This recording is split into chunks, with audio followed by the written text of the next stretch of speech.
আপনি কি জানেন সরস্বতী পুজোর আগে কেন কুল খেতে নেই? তাহলে চলুন জেনে নেওয়া যাক। সরস্বতী দেবীকে তুষ্ট করার জন্য মহামণি ব্যাসদেব বদ্রিকাশ্রমে তপস্যা করেছিলেন। তপস্যা শুরুর আগে তার তপস্যা স্থলের কাছে একটি কুল বীজ রেখে দেবী একটি শর্ত দেন। এই কুল বীজ অঙ্কুরিত হয়ে চারা বের হয়ে সেই চারা বড় হয়ে নতুন কুল হবে।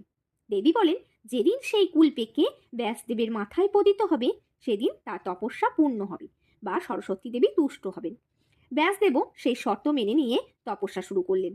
ধীরে ধীরে বেশ কয়েক বছরে এই কুল বীজ অঙ্কুরিত হয়ে চারা বের হয়ে সেই চারা বড় হয়ে নতুন কুল হয় এবং একদিন তা পেকে ব্যাসদেবের মাথায় পতিত হয়।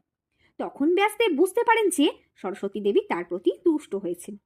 সেদিনটি ছিল পঞ্চমী। সেদিন বেদমাতা সরস্বতীকে বদ্রী বা কুল ফল নিবেদন করে অর্চনা করে তিনি ব্রহ্মসূত্র রচনা আরম্ভ করেন। শ্রী পঞ্চমীর দিন সরস্বতী দেবী তুষ্ট হয়েছিলেন, তাই সেদিনের আগে আমরা কুল খাই না। শ্রী পঞ্চমীর দিন সরস্বতী দেবীকে কুল নিবেদন করার পরেই কুল খাওয়া হয়। স্বাস্থ্যগত কারণেও সরস্বতী পূজার আগে কুল খাওয়া ঠিক নয়, কারণ মাঘ মাসের মাঝামাঝি সময়ের আগে কুল কাঁচা বা কুশযুক্ত হয়ে থাকে। কাঁচা বা কুশযুক্ত কুল খেলে শরীরের ক্ষতি হতে পারে।